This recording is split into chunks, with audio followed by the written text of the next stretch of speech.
레위기 8장 1절로 5절. 제사장 위임식 절차 방법은 매우 복잡합니다. 제사장 관복과 더불어서 특수한 관유를 준비해야 하며 또한 속죄제를 위한 수송아지와 번제용 순양 그리고 위임식 화목제를 위한 순양을 무교병 한 광주리와 함께 가져와야 합니다. 이 광주리에는 세 종류의 떡이 들어 있습니다. 이 위임식을 위해 모든 백성들이 회막에 운집했습니다. 온 회중을 회막문 입구에 모으라 하는 뜻은 분명 이스라엘 백성 대표들인 장로들이 회막들에 모이라는 의미입니다. 레위기 9장 1절로 4절은 그것을 암시하고 있죠. 아마도 진영 내 백성들은 자신들의 막사에서 나와 성막을 향해 서서 행사에 참여했을 것입니다. 모세는 회중에게 이 위임식이 여호와께서 행하라고 명령하신 것이라고 알립니다. 6절로 13절입니다. 먼저 모세는 아론과 그의 아들들이 위임식에 임하기 전에 목욕을 시킵니다. 이어서 아론에게는 대제사장 관복을, 아들들에게는 일반 제사장 예복을 입힙니다. 그들의 거룩한 직분의 구별은 가장 먼저 거룩한 옷을 통해 드러나야 합니다. 다시 말해 제사장의 복장은 거룩의 현시입니다. 하나님의 거룩의 드러냄이지요. 그분의 거룩은 성막을 통해 이미 현시된 바 있습니다. 회막을 장식했던 순금으로 된 여러 비품들과 순금을 칠한 널판들, 그리고 가장 귀한 실들로 정교하게 수놓는 기교를 부려 만들어진 화려한 휘장은 거룩하신 하나님을 잘 반영하고 있습니다. 제사장 복장, 특히 대제사장의 복장도 그러합니다. 이 옷은 제사장 자신의 영화롭고 아름다운 특별한 신분을 잘 나타내지만 동시에 하나님이 어떤 분이신지를 생각나게 합니다. 신약에서 그리스도인들이 상징적으로 입는 그리스도의 옷과 성령의 옷은 바로 대제사장의 거룩한 옷을 암시적으로 가리킵니다. 일반 제사장의 옷은 한두 줄로 간략히 묘사되나 대제사장 복장은 매우 복잡했고 많은 장식이 치장되었습니다. 13절에서 보듯이 일반 제사장은 간단하게 속옷을 입고 허리에 띠를 띠고 머리에 관을 씁니다. 먼저 대제사장 복장, 즉 아론이 입는 복장이 나열됩니다. 입는 순서는 다음과 같습니다. 속바지, 속옷, 겉옷, 에봇, 흉패, 관. 제단에 오를 때 입어야 하는 속바지는 28장 42절에서 추가되어 있습니다. 속옷은 정확히 반포 속옷을 말합니다. 반포 속옷의 한문 풀이는 얼룩무늬 속옷인데 반포는 아마도 옷감에 나타난 미세한 체크, 바둑판 무늬를 말하는 것 같습니다. 엄밀히 이 옷은 일반 제사장들의 기본 복장이므로 속옷이라는 번역은 맞지 않습니다. 예복이 더 나은 번역으로 보이지요. 띠는 그 예복 허리에 두릅니다. 겉옷부터는 대제사장의 특수복장입니다. 겉옷은 소매 없이 통으로 된 청색의 긴 옷으로 예복 위에 입습니다. 아마 속옷, 예복보다 한 뼘 정도 짧았을 것이며 아래쪽에는 금방울과 수를 넣은 석류 장식이 교대로 달려 있었습니다. 에봇은 히브리어 단어 그대로 사용되는데 겉옷 위에 다시 조끼처럼 껴입는 특수한 옷입니다. 금실을 비롯해서 청색, 자색, 홍색 실로 화려한 색채를 가진 고품격의 옷감이 사용되었습니다. 에봇에도 장식띠가 따로 있습니다. 이 띠는 에봇을 허리에 둘러 에봇 양쪽을 묶기 위한 것이죠. 에봇 제일 위쪽에 접합된 긴 허리띠인데 도복띠처럼 에봇 끝의 양쪽에서 두 개의 끈 줄기가 길게 나와 묶도록 되어 있습니다. 에봇 위에 정사각형의 흉패를 부착했습니다. 흉패도 에봇과 마찬가지 재료로 직조되었는데 표면에 이스라엘의 각 지파를 상징하여 각 지파의 이름이 새겨진 12개의 보석이 박혀 있었습니다. 흉패는 두 겹으로 제작되어 안쪽에 우림과 둠밈이라는 특별한 신탁용 비품을 넣어두었습니다. 우림과 둠밈에 대한 무수한 논의가 있었지만 우리는 이것들이 정확하게 어떻게 생겼는지 또한 어떤 방식으로 사용되었는지 알 수 없습니다. 매우 비싼 재료와 특수 제조법으로 만든 관유가 성막 봉헌식과 제사장 위임식에 사용되었습니다. 관유 제조법은 출애굽기 30장 22절 이하에 상세히 설명되어 있습니다. 먼저 모세는 관유를 성막에 뿌렸고 더불어 그 안 모든 비품들에 발라 거룩하게 만들었습니다. 분명 지성소의 법궤와 내성소의 향단, 떡상, 등대와 그 외 그것들을 관리하는 데 필요한 부속품들의 기름이 발라졌을 것입니다. 또한 모세는 마당으로 나온 뒤 그곳에 놓인 비품들에도 기름을 발라 거룩하게 만들었습니다. 바로 놋제단과 물두멍 그리고 여타의 도구들이죠. 이어서 모세는 관유를 아론의 머리에 부어 발라 그를 거룩하게 만들었습니다. 차례로 아론의 아들들도 동일한 절차를 따라 제사장 예복을 입힌 뒤 허리띠를 채우고 관을 씌웠습니다. 아론의 아들들의 머리에 기름을 부었다는 설명이 출애굽기 29장과 여기에 전혀 나타나지 않습니다. 그러나 출애굽기 28장 41절은 아들들도 기름을 부어 위임된다는 것이 명시되어 있으므로 여기서는 생략되었다고 보는 것이 타당하죠. 중요한 사실은 사물과 인간을 거룩하게 만드는 핵심 요소는 거룩한 기름, 즉 관유라는 사실입니다. 물론 관유를 매개로 그것들을 거룩하게 하는 분은 하나님이시죠. 14절로 21절입니다. 제사장 위임식에는 몇 가지 제사가 바쳐졌는데 그중 속죄제가 가장 먼저 드려졌습니다. 제사 순서를 살펴보자면 대체로 번제가 매일 드려지는 제사로 항상 드려진 채로 제단불이 타오르고 있었고 그 위에 개인적 공적인 다른 제사들이 바쳐졌습니다. 여러 제사가 바쳐질 때는 대체로 속죄제, 번제, 화목제 순서로 진행되었습니다. 속죄제가 하나님과 인간 사이의 죄와 정결치 못함으로 인해 단절된 관계를 복원하고 번제는 복원된 관계 속에 감사의 제사로 바쳐지고 화목제는 그 감사를 인간과 함께 풍성히 나누기 위한 잔치의 제사로 바쳐졌습니다. 속죄제의 제사 절차는 레위기 4장에 나온 그대로지요. 모세가 준비해 놓은 숫송아지에 아론과 그의 아들들이 함께 그 짐승머리에 안수를 합니다. 이어서 모세가 그 소를 잡습니다. 이어지는 번제와 위임식 순양의 제사, 화목제죠. 제사에서도 그것은 마찬가지입니다. 안수를 제외하고 모세가 제사의 주체로 나타나는 이유는 그날이 위임식이라는 특수한 공적 제사였기 때문일 것입니다. 모세는 소를 도살한 뒤 4장 규정대로 제사를 진행합니다. 그것은 제단이 속죄되고 거룩하게 되는 효과로 이어졌습니다. 물론 제단은 앞서 기름 부음과 더불어 이미 거룩해진 상태지만 최종적인 거룩의 선언을 위해 속죄제뿐 아니라 남은 제사들을 필요로 했을 것입니다. 내장에 엉겨 붙어있는 기름 덩어리와 두 콩팥 그리고 간엽이 제단 위에 불살라졌습니다. 남은 잔존물 즉 가죽과 고기, 똥은 진영 밖으로 보내 정결한 곳, 재버리는 곳에서 태웠습니다. 15절에서 특히 중요한 한 가지 사실이 확인되는데요. 그것은 속죄제 짐승의 피를 성막 비품에 바르거나 뿌리면 깨끗하게 된다는 것이죠. 역으로 생각하자면 비품이 핏뿌림으로 깨끗하게 되었다는 것은 그것이 더럽혀졌다는 것을 의미합니다.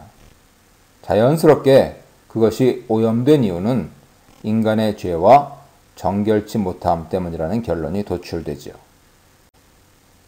이어 모세는 2마리 순양을 가져와 제물로 바칩니다. 먼저 드려지는 것은 순양의 번제입니다.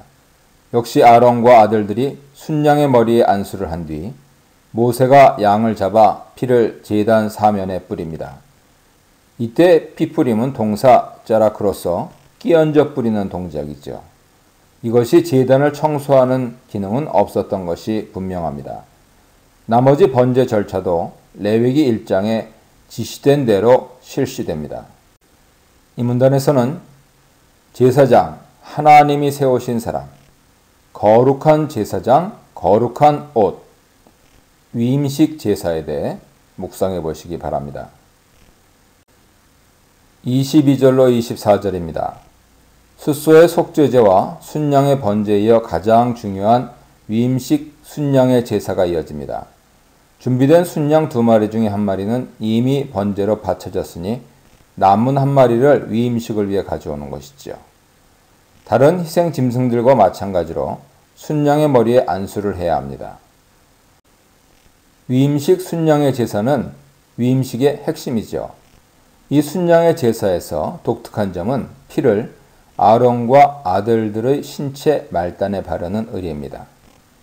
이 위임식 순양은 그 성격상 명백히 화목제로 바쳐집니다. 왜냐하면 순양의 기름 부위를 바친 뒤 레위기 7장 34절에 화목제 고기를 처분하는 규정대로 고기를 사람이 나눠서 먹기 때문이죠.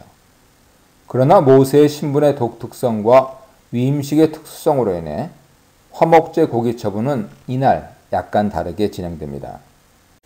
그것은 이어지는 소제도 마찬가지였죠. 순양의 위임식 제사는 여러모로 매우 독특합니다. 이 위임식 제사는 오직 제사장을 위임할 때만 시행됩니다. 앞으로도 아론의 후손들이 성인이 되어 제사장으로 직무를 시작할 때 반드시 이 위임식을 진행해야 합니다. 먼저 순양을 도살한 뒤 그 피를 아론과 아들들의 신체 오른쪽 말단 부분에 바릅니다. 이것이 가장 독특한 점이죠. 신체의 말단 부위들은 각각 오른쪽 귓불이, 오른손 엄지, 오른발 엄지입니다. 머리부터 발끝에 이르는 신체 말단 부위의 피를 바른 이유는 무엇일까요? 분명한 것은 이 행위가 그들의 몸을 상징적으로 씻어내는 것을 의미했다는 것입니다. 그렇다면 왜 뾰족한 신체 말단 부위였을까요? 아마도 사물의 뿌리나 끝이 갖은 접촉에 의해 쉽게 더럽혀진다는 관념이 그 배후에 있었을 것으로 추론됩니다. 대표성을 지닌 그 신체 부위에 피를 발라 씻어내면 상징적으로 몸 전체가 씻기는 의미를 갖게 된다는 것이죠. 피를 제단 뿔에 바른 이유도 마찬가지였을 것입니다. 모세는 순양의 피를 신체 말단 부위에 손가락으로 바른 뒤 남은 피를 사방에 끼얹습니다. 뿌리는 것이죠. 25절로 30절입니다. 다음 절차로 모세가 위임식 순양의 주요 기름 부위를 분리해서 가져옵니다. 레위기 3장에서 제정되는 화목제의 규정 그대로입니다. 내장에 두터운 기름덩어리와 간엽, 그리고 2 콩팥이 포함되어 있습니다. 제사장 몫인 오른쪽 뒷다리를 별도로 떼어놓습니다. 이러미로 보건대 위임식의 순양은 화목제가 틀림없습니다. 그런데 특이하게도 위임식에서는 화목제 순양의 기름 부위와 더불어 오른쪽 뒷다리, 넓적다리가 함께 태워집니다. 원래 화목제 짐승의 가슴과 오른쪽 뒷다리는 제사장의 몫이죠. 따라서 뒷다리도 제사장 역할을 하고 있는 모세에게 돌아가야 합니다. 그러나 29절에서 보듯이 가슴만 그에게 주어집니다. 어떤 사람들은 가슴은 모세, 뒷다리는 하나님께 바쳐진 이유가 그날의 제사가 특수하게 하나님과 모세의 신인 협동에 의한 위임식 제사였기 때문이라 설명합니다. 그러나 아마도 이것은 그날의 특수성과 더불어 모세의 임시적인 제사장 신분으로 인한 것으로 보는 것이 좋을 것입니다. 이어지는 순서는 소제물 바치기죠. 소제 규정은 레위기 2장에서 상술됩니다. 이것들은 누룩이 섞이지 않은 떡과 과자, 전병인데 최상품 밀가루로 빚어서 만들어야 했습니다.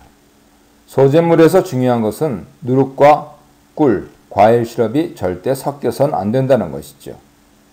그것은 발효된 음식으로서 부패를 상징하기 때문입니다. 모세는 무교병 광주리에서 꺼낸 소제물들과 순양의 오른쪽 뒷다리를 제단 앞에서 요제로 흔들어 올린 뒤 번제물 위에 태웁니다. 이어서 순양의 가슴을 가져다 다시 요제로 흔들어 올린 뒤 자신의 몫으로 취합니다. 여러 학자들은 이러한 요제가 실제로 제사 과정에서 제물을 흔드는 동작이었는지에 대해 의심을 품습니다. 예를 들어 현재 위임식에서 제사장 후보자들의 손에 들린 많은 양의 제물을 고려해 볼 때 들어서 흔들기는 쉽지 않았을 것으로 추론합니다. 거제도 앞서 살핀 대로 우리가 이해하고 있는 바와 같이 들어올리는 제사가 아니라 성전에 바쳐진 봉헌물이었습니다. 하지만 전통적 해석대로 요제와 거제를 계속 사용하겠다 말씀드렸습니다. 이어서 모세는 또 하나의 매우 독특한 의례를 진행합니다. 그는 제단으로부터 관유와 피를 가져옵니다. 제단에는 이미 관유와 피가 뿌려져 있습니다. 모세는 그 관유와 피를 취해 손가락으로 아론을 포함한 모든 제사장들의 옷에 뿌립니다. 관유와 피가 따로 뿌려진 것이 아니라 혼합되어 뿌려진 것이 분명합니다. 이렇게 해서 그 옷들이 비로소 거룩해지죠. 여기서도 대상을 거룩하게 만드는 핵심 요소는 기름이라는 점에 주목해야 합니다. 관유요. 피 뿌리기는 정화력을 갖지만 기름 뿌리기는 그보다 높은 성화력을 갖는 것으로 보입니다. 31, 35절입니다. 앞서 말한 대로 위임식 순양 제사는 화목제이기 때문에 제사장 몫이 가슴과 오른쪽 넓적다리입니다. 그리고 나머지는 제사 드리는 사람이 가져가 가족과 이웃들과 더불어 나누어 먹습니다. 그러나 이날은 제사장인 모세가 가슴만을 취하죠. 그리고 오른쪽 넓적다리는 제단에 태워 하나님께 드리고 나머지 고기 부위는 아론과 자손들의 몫으로 돌립니다. 무교병 광주리에 남은 떡과 과자도 제사장들 몫으로 돌아갑니다. 레위기 2장 규정대로라면 소제물은 일부만을 기념물로 취해서 태운 뒤 나머지는 제사장 몫으로 돌아갑니다. 따라서 원칙대로라면 그 태우고 남은 소제물들도 모두 모세의 몫이어야 합니다. 그러나 31절에서 보듯이 이날 남은 소제물을 아론과 아들들이 먹었죠. 고기는 회막 내에서 삶아 먹는 것이 원칙이었습니다. 어떤 학자들은 성막 내에 특별히 지정된 거룩한 장소가 별도로 설치되었을 것으로 보기도 합니다. 하지만 다른 이들은 랍비들의 견해를 따라 그 거룩한 곳이란 성막 마당 어느 곳이든 해당된다고 봅니다. 다만 실천적인 이유로 인해서 이스라엘 평민들의 눈에 띄지 않는 공간이었던 내성소 입구와 번제단 사이에서 그런 활동이 이루어졌을 것으로 보이죠. 거기서 고기를 삶고 또한 제사장들이 거룩한 고기와 소제물을 먹었을 것입니다. 31절은 그 제물의 음식들을 당일에 먹어야 하고 그것을 저녁을 넘겨 아침이 되었다면 먹지 말고 불살라야 한다 명령합니다. 제물을 먹는 것과 관련하여 화목제 고기를 먹는 시한은 정확히 주어지지만 오경 어디에도 다른 제물들의 경우는 침묵합니다. 즉 제사장에 의한 소제물과 먹는 속죄제 속건제의 고기 섭취의 시한이 명시되어 있지 않은 것이죠. 화목제는 단순히 거룩한 제물이지만 소제와 속죄제 속건제는 모두 지극히 거룩한 제물이라 언급되어 있습니다. 필로나 요세푸스는 그런 지극히 거룩한 제물 고기들은 당일에 먹어야 했다고 합니다. 그 증거가 레위기 10장에서 암시됐지요. 제사장들은 그날 남은 제사 음식들을 모두 먹어야 했습니다. 반면에 위임식의 고기는 지극히 거룩한 것이 아니라 이것이 화목제이기 때문에 단순히 거룩한 고기죠. 레위기 7장 15절 이하에 따르면 그런 화목제 고기는 당일에 다 먹어야 하거나 이튿날까지가 먹을 수 있는 시한이었습니다. 당일 다 먹어야 하는 고기는 감사의 화목제로 이튿날까지 시한인 것은 허원과 자원의 화목제였죠. 위임식 순양은 당일에 먹어야 했으므로 당연히 감사의 화목제 범주에 속했던 셈입니다. 마지막으로 위임식 행사는 7일 연속으로 진행되었습니다. 출애굽기 29장에 의하면 매일 숫송아지 한 마리가 속죄제로 바쳐져 그 피로 제단을 씻어냈습니다. 더불어 위임된 제사장들의 향후 가장 중요한 직무가 명시되죠. 그것은 매일 그들이 아침과 저녁에 1년생 양을 한 마리씩 상번제로 바쳐야 하는 일입니다. 저녁 번제물은 아침까지 두었고 아침에 새롭게 장작을 추가하여 번제 양을 또 올렸습니다. 이로 인해 제단불은 언제나 꺼지지 않았습니다. 그 번제에 소정의 소재물과 전제의 포도주가 곁들여집니다. 매일의 번제가 드려질 때 바로 거기에서 하나님께서 백성들의 예배를 받으시고 그들과 만나겠다고 약속하십니다. 이 문단에서는 위임식 순양제사, 7일 동안의 위임식에 대해 묵상해 보시기 바랍니다.